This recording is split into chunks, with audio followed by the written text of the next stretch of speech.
Hello everyone, welcome back to the channel. आज की video में हम क्लास 12 की बिजनेस का first chapter that is nature and significance of management का पार्ट 2 करने वाले हैं। तो चलिए वीडियो को शुरू करते हैं बिना किसी देरी के एंड चलते हैं सीधा अपनी आईपैड की स्क्रीन पर।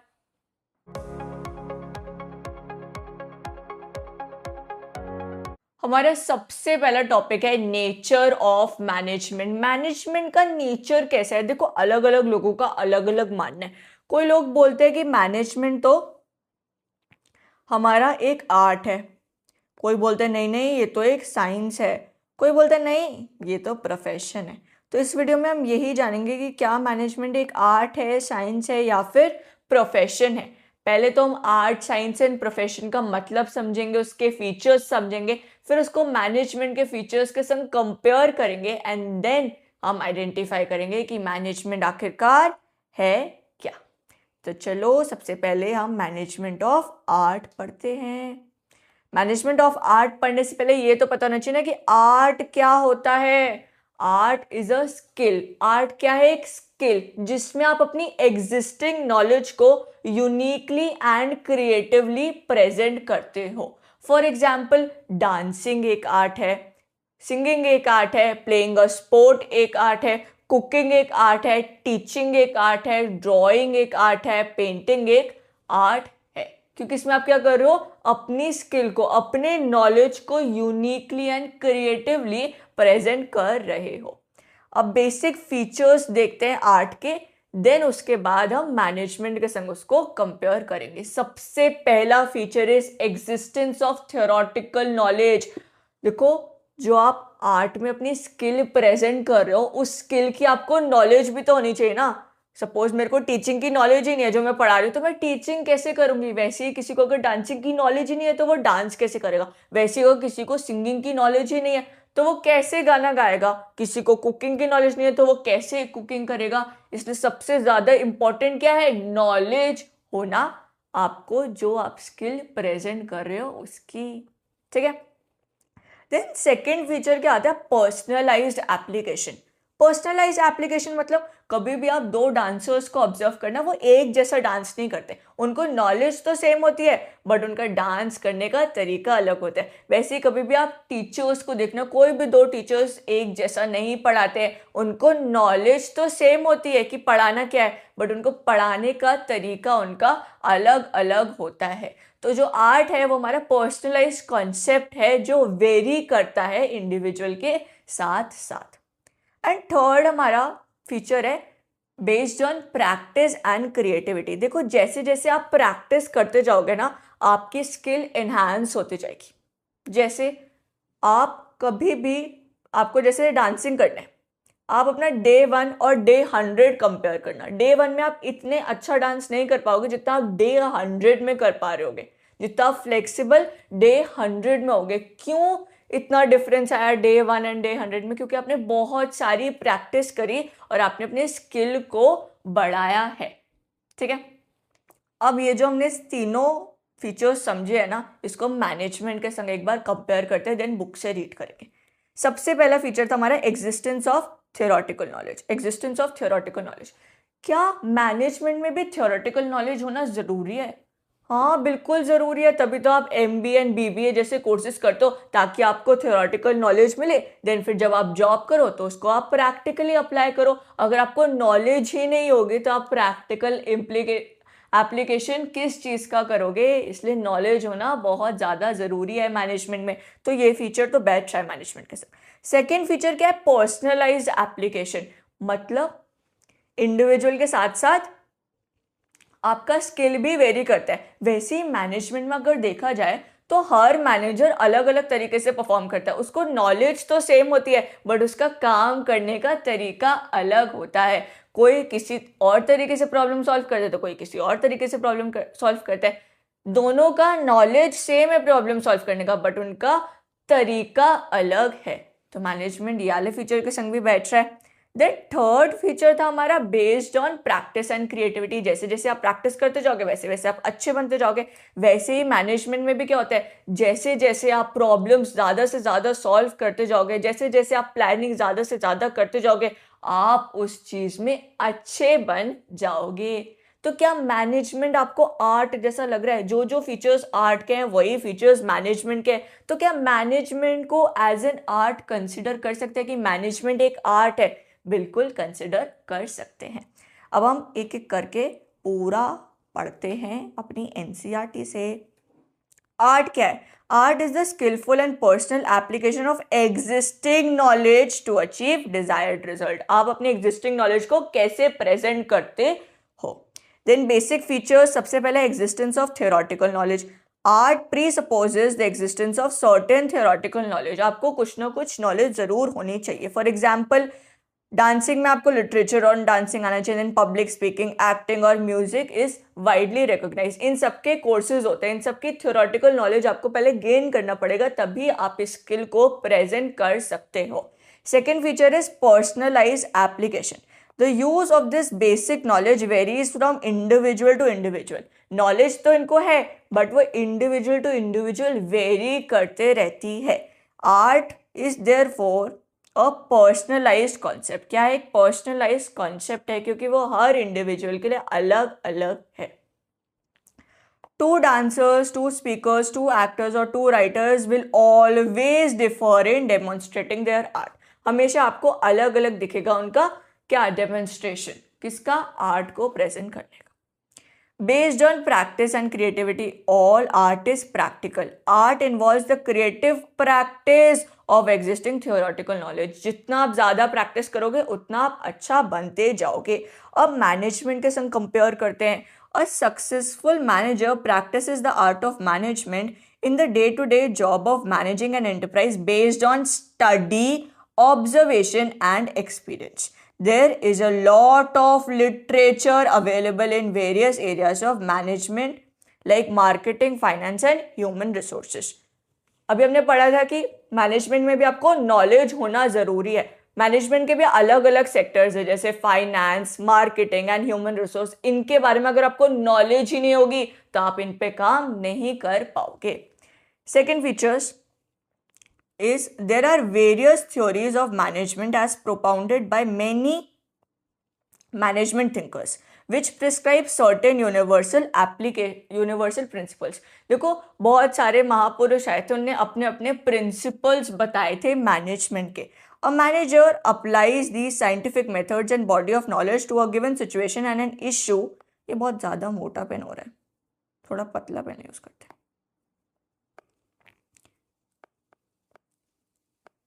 तो manager applies these scientific methods and body of knowledge to a given situation, an issue or a problem in his own unique way.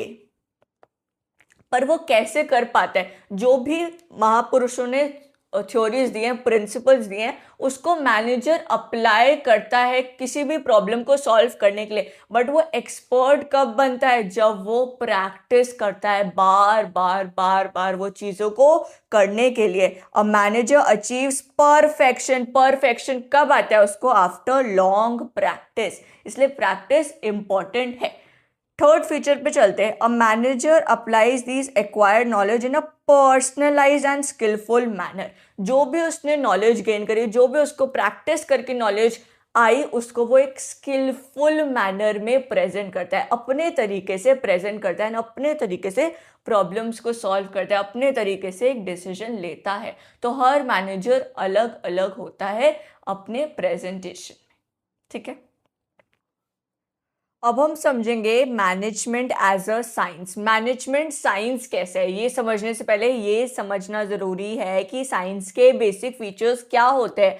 सबसे पहला फीचर, साइंस क्या है? एक सिस्टमेटाइज्ड बॉडी ऑफ नॉलेज है। Systematised body of knowledge मतलब देखो science में बहुत सारी स्टडी इंक्लूडेड है, बहुत सारे फॉर्मूलाज हम पढ़ते हैं, बहुत सारे लॉज हम पढ़ते हैं, जिसको मिला के साइंस बनी हुई है। अगर ये लॉ, फॉर्मूलाज, एक्सपेरिमेंट्स ये सब नहीं होंगे तो साइंस तो कुछ होगी नहीं। साइंस में आप पढ़ोगे क्या? बहुत सारी चीज़ें, कैसे कैसे लॉज पढ़ते हैं, जैसे हम लॉ ऑफ ग्रेविटी पढ़ते हैं, न्यूटन्स लॉ पढ़ते हैं, ओम्स लॉ पढ़ते हैं, इन सबको मिला के ही साइंस बनी हुई है। तो साइंस क्या है? एक बॉडी ऑफ नॉलेज है। सेकेंड फीचर क्या आता है साइंस का? Second feature is principles based on experimentation. जो भी साइंस के प्रिंसिपल्स होंगे वो एक्सपेरिमेंट पे बेस्ड है। जैसे लॉ ऑफ ग्रेविटी क्या है, सर पे एप्पल गिरा था, एक बार गिर गया तो बस हमने ऑब्जर्व करके क्या लॉ ऑफ ग्रेविटी बना दिया, नहीं, उसमें बार बार एक्सपेरिमेंट करा, फिर एक कंक्लूजन निकला एंड फिर एक लॉ बना। तो जो भी साइंस के प्रिंसिपल्स हैं वो किससे बने हुए हैं, बार बार एक्सपेरिमेंट करके बने हुए हैं। थर्ड फीचर क्या आता है हमारे साइंस का, थर्ड फीचर होता है यूनिवर्सल एप्लीकेबिलिटी, यूनिवर्सल वैलिडिटी। मतलब साइंस के जो प्रिंसिपल्स हैं वो यूनिवर्सल वैलिड है, वो यूनिवर्सल एप्लीकेबल है। ऐसा नहीं होगा कि इंडिया में तो एप्पल नीचे गिर रहा है, यूएसए में एप्पल ऊपर जा रहा है, या इंडिया में थर्ड लॉ ऑफ मोशन तो काम कर रहा है, that every action has an equal and opposite reaction, but USA में वो काम नहीं कर रहा है। ऐसा नहीं होता है, हर जगह वो वैलिड है। कौन, साइंस के हमारे प्रिंसिपल्स। अब ये जो तीन साइंस के हमने फीचर्स समझे हैं ना, इसको एक बार मैनेजमेंट से कंपेयर करके देखते हैं और फिर समझते हैं कि आप मैनेजमेंट साइंस है या नहीं। सबसे पहला फीचर है systematised body of knowledge.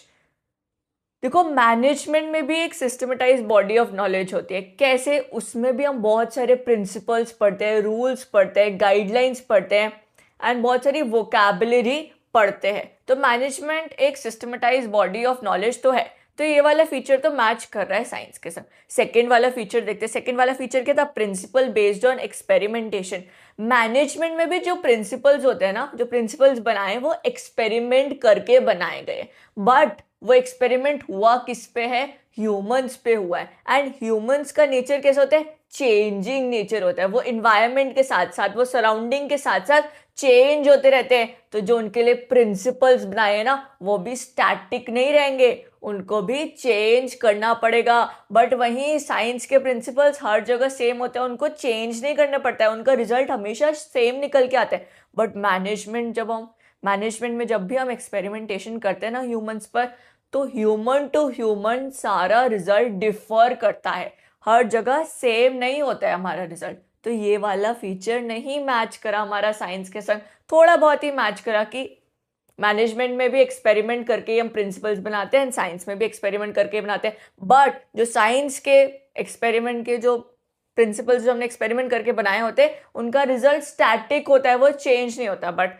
Management में तो ह्यूमन पे जो एक्सपेरिमेंट करके हमने प्रिंसिपल्स बनाए होते हैं, उनका रिजल्ट चेंज होते रहता है, वो प्रिंसिपल्स चेंज होते रहते हैं अकॉर्डिंग टू ह्यूमंस। तो यहाँ पर जो हमारा मैनेजमेंट के फीचर है वो साइंस के फीचर से पूरी तरीके से मैच नहीं करा है। तो हम मैनेजमेंट को क्या प्योर साइंस बोल सकते हैं? नहीं, हम मैनेजमेंट को प्योर साइंस नहीं बोल सकते। बट मैनेजमेंट क्या है, एक इनएग्जैक्ट साइंस है। क्या है? इनएग्जैक्ट साइंस। वैसे अगर आप थर्ड फीचर देखते हो यूनिवर्सल वैलिडिटी का, साइंस के जो प्रिंसिपल्स होते हैं वो हर जगह लागू होते हैं, हर जगह वैलिड होते हैं, हर जगह एप्लीकेबल होते हैं। बट वहीं जो हमारे मैनेजमेंट के प्रिंसिपल्स होते हैं ना, वो हर जगह वैलिड नहीं होते हैं, उनको सराउंडिंग के साथ साथ वो चेंज होते रहते हैं, हर जगह वो कांस्टेंट नहीं रहते। तो ये वाला फीचर भी मैच नहीं करा। तो हम मैनेजमेंट को क्या प्योर साइंस बोल सकते हैं? नहीं, क्योंकि सारे फीचर्स साइंस के मैनेजमेंट के फीचर्स के संग मैच नहीं कर रहे। तो मैनेजमेंट क्या है, एक इनएग्जैक्ट साइंस है। क्या है? एक इनएग्जैक्ट साइंस। एक बार एनसीईआरटी से पढ़ लें। पहले तो साइंस क्या है वो देख लेते हैं। Systematise body of knowledge. Science is a systematic body of knowledge. Its principles are based on cause and effect relationship. कि एप्पल सर पे गिरा तो लॉ ऑफ ग्रेविटी बना, तो ये कॉज एंड इफेक्ट पे बेस्ड होते हैं इसके सारे प्रिंसिपल्स। सेकेंड वाला प्रिंसिपल्स बेस्ड ऑन एक्सपेरिमेंटेशन। एक बार एप्पल गिर गया तो हम लॉ नहीं बनाएंगे, बार बार एक्सपेरिमेंट हुआ है। Scientific principles are first develop through observation. पहले उन्होंने ऑब्जर्व करा कि हाँ एप्पल गिरा, and then tested through repeated experimentation under control conditions. फिर बार बार एक्सपेरिमेंट करके लॉ बनाया है। Universal validity. Scientific principles have universal validity and application. वो यूनिवर्सली वैलिड होते हैं साइंस के प्रिंसिपल्स। अब मैनेजमेंट के फीचर्स को कंपेयर करते हैं साइंस के फीचर्स के संग। Management has a systematised body of knowledge. It has its own theory. उसकी खुद की थ्योरी होती है मैनेजमेंट की। प्रिंसिपल्स भी खुद के होते हैं which have been developed over time. Management has its own vocabulary of terms and concepts. Management के खुद की वोकैबुलरी होती है, खुद के टर्म्स होते हैं जो समझना जरूरी है मैनेजमेंट को समझने से पहले। Managers need to communicate with one another with the help of a common vocabulary for better understanding of their work situation। जैसे साइंस में कुछ ना कुछ हम टर्म्स यूज करते हैं, वैसे ही मैनेजमेंट में भी कुछ ना कुछ टर्म्स यूज होते हैं, कोई कॉमन वोकैबुलरी यूज होती है जो मैनेजर्स यूज करते हैं एक दूसरे से कम्युनिकेट करने के लिए। सेकेंड पॉइंट देखते हैं, the principles of management have evolved over a period of time based on repeated experimentation and observation. Management के जो प्रिंसिपल्स हैं वो भी कैसे डेवलप्ड हुए हैं, बार बार रिपीटेड एक्सपेरिमेंट के थ्रू डेवलप्ड हुए हैं। However, since management deals with human beings and human behaviour, the outcomes of these experiments are not capable of being accurately predicted or replicated। हम humans के संग डील करें तो हमें ये नहीं पता होगा कि हम जो भी एक्सपेरिमेंट करें उसका रिजल्ट क्या आएगा, बट साइंस में हमें पता होता है कि क्या रिजल्ट आने वाला है किसी भी एक्सपेरिमेंट का। तो यहाँ पर फीचर्स मिसमैच हो जाते हैं। Therefore, management can be called as inexact science. Management को इन एग्जैक्ट साइंस बोलेंगे, प्योर साइंस नहीं बोलेंगे। थर्ड पॉइंट भी देख लेते हैं, since the principles of management are not as exact as the principles of science, their application and use is not universal. उनका application and use universal नहीं होता, उनको मॉडिफाई करना होता है as per the changes requirement in the environment. Environment के हिसाब से हमारे प्रिंसिपल्स भी मॉडिफाइड होंगे। They have to be modified according to the given situation। अब हम लास्ट अपना पढ़ते हैं management as a profession. Management profession कैसे है? सबसे पहले प्रोफेशन क्या होता है? प्रोफेशन एक ऐसी जॉब है जहां पर आपको प्रॉपर क्वालिफिकेशन चाहिए होगा, आप वर्क एंड एथिक्स के हिसाब से काम करेंगे एंड आपका मोटिव क्या होगा? सर्विस देने का। जैसे for example doctor, for example CA. Doctor क्या करता है? क्या उसके पास प्रॉपर क्वालिफिकेशन होती है? बिल्कुल होती है। क्या वो एथिक्स के हिसाब से काम करता है? बिल्कुल, उसको एथिक के हिसाब से, वो उसको रूल्स के हिसाब से काम करना पड़ेगा जो भी उनकी रेगुलेटरी बॉडी बनाती है। देन थर्ड पॉइंट क्या था? Service motive. क्या डॉक्टर्स हमें सर्विस प्रोवाइड करते हैं? हाँ। क्या वो पेशेंट्स को चेक करते हैं? हाँ। तो क्या डॉक्टर्स प्रोफेशनल्स में आते हैं? बिल्कुल। अब हम और फीचर्स समझते हैं प्रोफेशन के। सबसे पहले तो well defined body of knowledge. Profession हम जहां से भी करते हैं वो एक well defined body of knowledge होना चाहिए। जैसे सीए कहाँ से होता है? आईसीएआई। वहां पर आईसीएआई क्या? एक well defined body of knowledge है। वैसे ही डॉक्टर्स के लिए अलग बॉडी होती है, लॉयर्स के लिए अलग बॉडी होती है, हर किसी के लिए एक बॉडी डिफाइंड है जो भी प्रोफेशनली काम करना चाहते हैं। Then second point is restricted entry. देखो, अगर आपको प्रोफेशनल बनना है ना तो आपको एग्जाम निकालना पड़ेगा। अगर आपको सीए करना है, अगर आपको सीए बनना है, सीए में प्रैक्टिस करनी है तो आपको सीए का एग्जाम क्लियर करना पड़ेगा। वैसे आपको डॉक्टर में प्रैक्टिस करनी है तो आपको मेडिकल का एग्जाम क्लियर करना पड़ेगा। वैसे अगर आपको लॉयर बनना है तो आपको एग्जाम क्लियर करना पड़ेगा। तो प्रोफेशनल बनने के लिए आपको एग्जाम क्लियर करना पड़ता है। थर्ड पॉइंट आता है हमारा प्रोफेशनल एसोसिएशन। देखो, जो भी प्रोफेशन होते हैं ना उनके अलग अलग एसोसिएशंस होती हैं। जैसे सीए की क्या है? आईसीएआई है। वैसे लॉयर्स की क्या है? बार काउंसिल्स है। सबके सारे अलग अलग प्रोफेशन की अलग अलग प्रोफेशनल एसोसिएशंस बनी हुई हैं जो क्या बताती हैं? Rules, guidelines, code of conduct बताती हैं। किसको? प्रोफेशनल्स को। और वही सर्टिफिकेट ऑफ प्रैक्टिस भी देती हैं प्रोफेशनल्स को।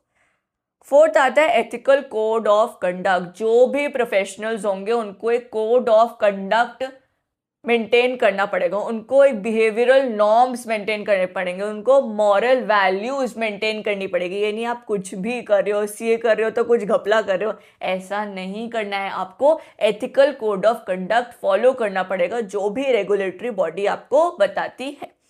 देन फिफ्थ पॉइंट आता है हमारा सर्विस मोटिव। प्रोफेशनल्स क्यों काम करते हैं? सर्विस देने के लिए। डॉक्टर्स क्यों काम कर रहे हैं? हमें सर्विस देने के लिए, पेशेंट्स को सर्विस देने के लिए। सीए क्यों काम कर रहे हैं? अपनी एक्सपर्टीज एडवाइस देने के लिए, कंसल्टिंग एडवाइस देने के लिए अपने क्लाइंट्स को। तो जो भी प्रोफेशनल्स काम करते हैं वो कोई ना कोई सर्विस के लिए काम करते हैं, सर्विस मोटिव के लिए काम करते हैं। अब ये सारे फीचर्स जो प्रोफेशन के, उसको एक बार मैनेजमेंट के संग कंपेयर कर लेते हैं and then we'll read with the book. सबसे पहला फीचर क्या है? Well defined body of knowledge.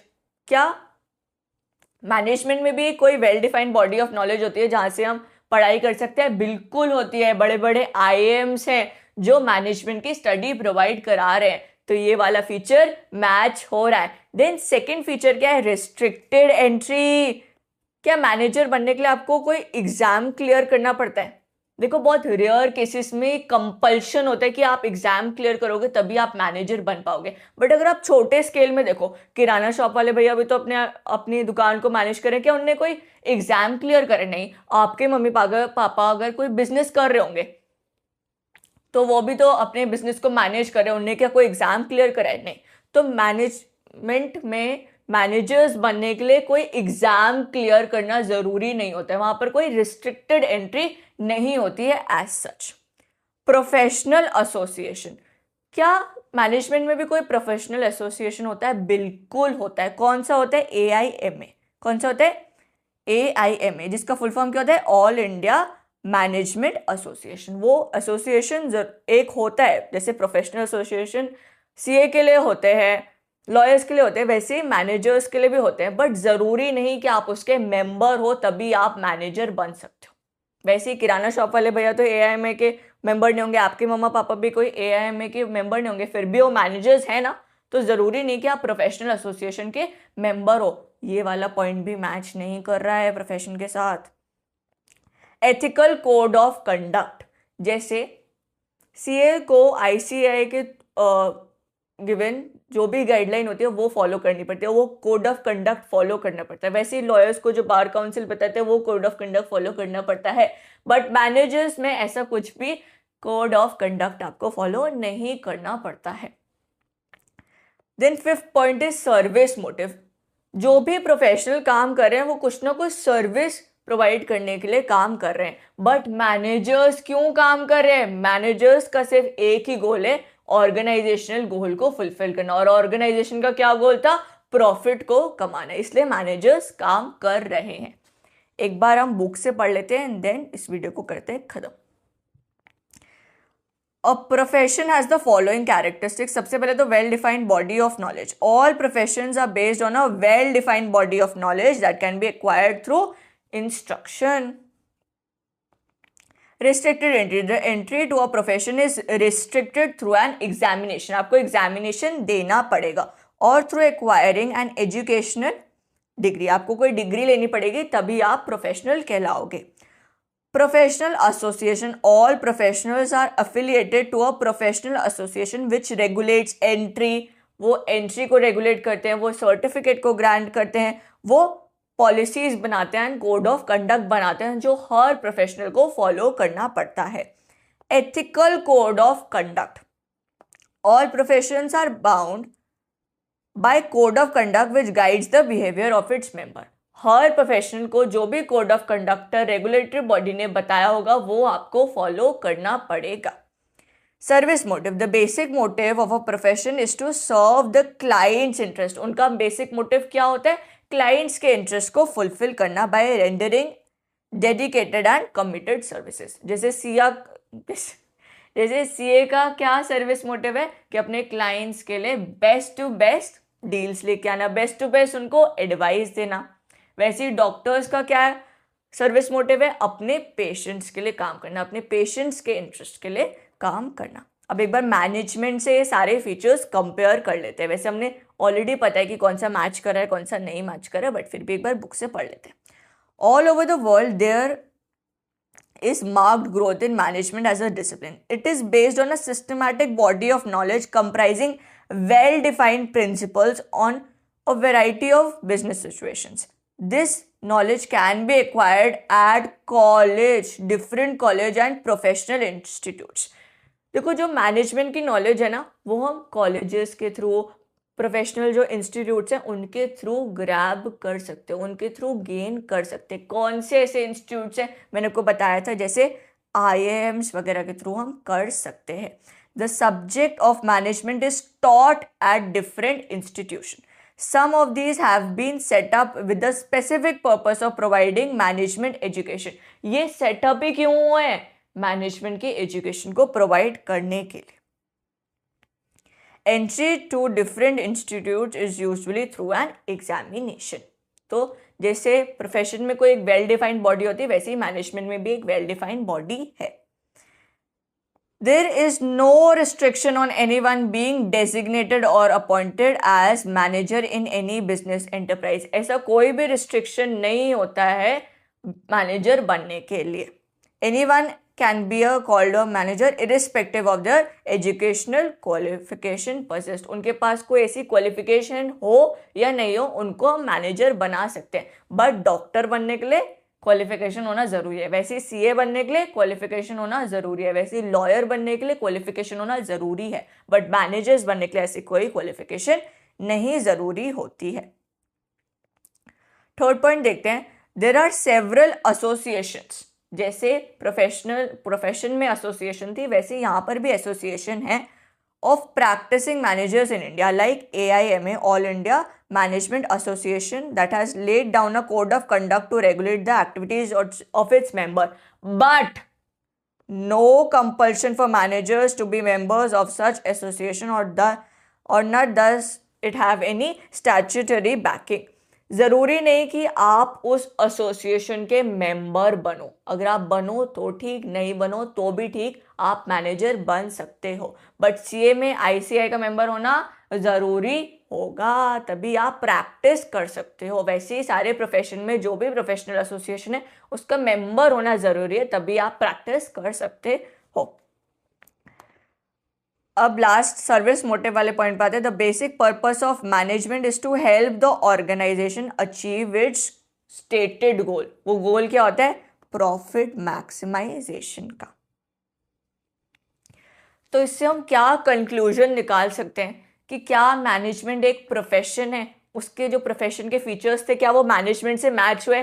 नहीं। तो मैनेजमेंट एक प्रोफेशन भी नहीं है। ठीक है, आज के लिए इतना ही। हम नेक्स्ट वीडियो में लेवल्स, फंक्शंस एंड कोऑर्डिनेशन वाला टॉपिक कंप्लीट करेंगे एंड इस चैप्टर को ही कंप्लीट कर देंगे। आई होप आपको समझ में आया होगा। थोड़ा सा कॉम्प्लिकेटेड टॉपिक है एंड बहुत ज़्यादा पूछा जाता है एग्जाम्स में, MCQs के फॉर्म में भी पूछा जाता है, एग्जाम्स में पूरा सब्जेक्टिव क्वेश्चन भी आता है, तो बहुत इंपॉर्टेंट टॉपिक है। आप इसको प्लीज़ NCERT से एक बार गो थ्रू कर लेना। कोई टॉपिक नहीं समझ में आएगा तो उसको रिप्ले करके देख लेना।